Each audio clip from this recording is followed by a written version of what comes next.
The Federal Reserve is not federal. How many of you did not know before today that the Federal Reserve isn't federal? If you did not, don't be shy. If you didn't know before today that the Federal Reserve isn't federal, raise your hand.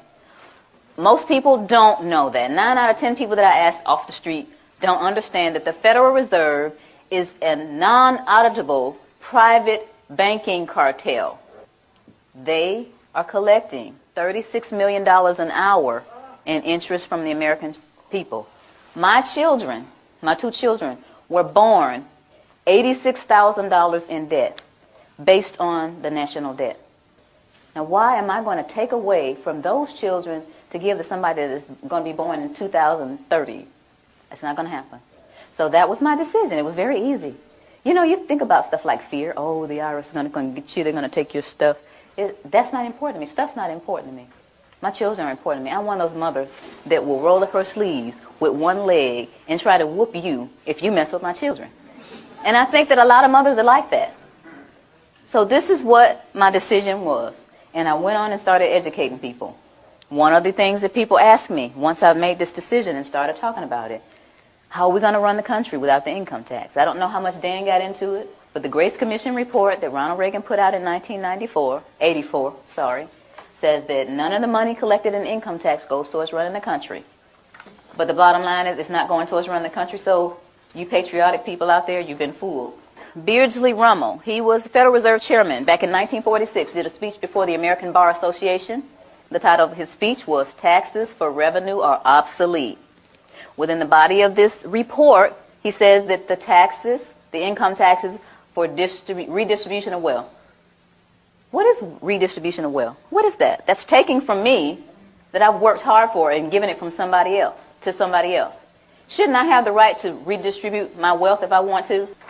Another question that they ask me is, how come I haven't heard this on TV, or on the radio, or in the newspaper? Well, sweetie, the simple answer to that is the same people who own the television stations and the newspapers and the radio stations are the same people who are involved with the Federal Reserve. And here is a little statement that says that it only requires 5% ownership to significantly influence the media. Rockefeller is one of the original shareholders of the Federal Reserve.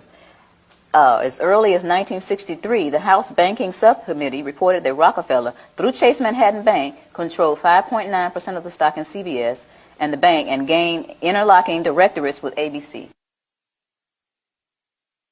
I went all the way through high school, all the way through college, all the way through testing for the CPA, and all this Irish training and didn't hear about any of this. You think they want this information out here? For you guys to eat up and chew up and find out what's really going on? I don't think so. Now, another one. Why don't we just tell our elected officials about this? And to make a really long story short, the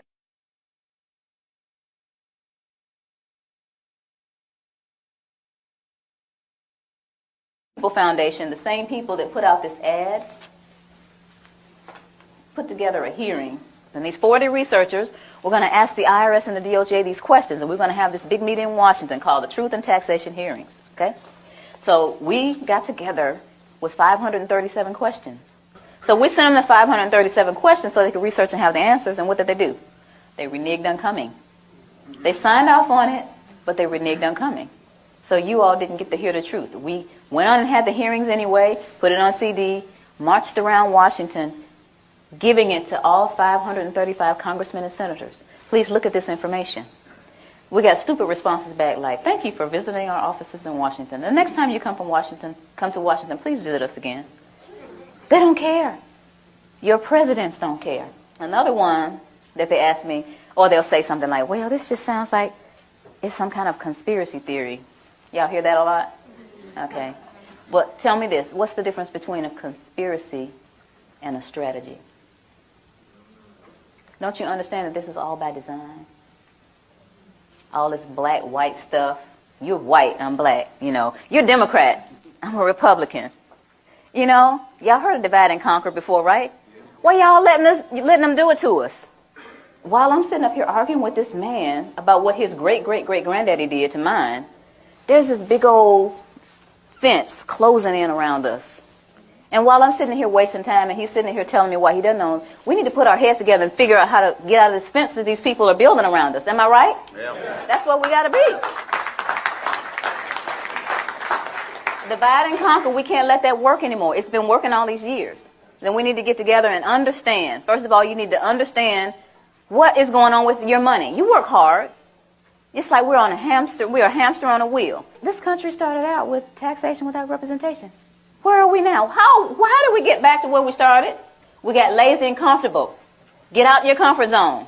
I never tell people to file a tax return. I never tell them not to file. I never tell people to pay taxes, and I never tell them not to pay. What I tell people is to do your own research, do your due diligence, and decide whether or not you're going to be a slave or get off the plantation. That's your choice. So in essence, you're wasting time. As long as you continue to feed the monster's going to grow. They're going to laugh in your faces. Any kind of cause that you have, anything that you're trying to do in your life concerning getting things back on track with our country, the way it's supposed to be, you're going to get laughed at because you continue to give them the money to do whatever it is they're doing to us. A lot of people don't care. A lot of people get the money taken out of their checks and they actually think they're getting, oh, I get back $3,000 every year. They don't take anything from me. I say, sweetie, look at your W-2. They took $14,000. They gave you back $3,000 of your own money. Oh.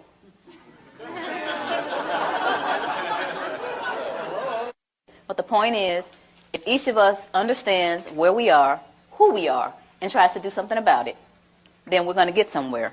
This is a great country, but it's off track. And who's going to get it back on track? Yeah. Thank you. Thank you all.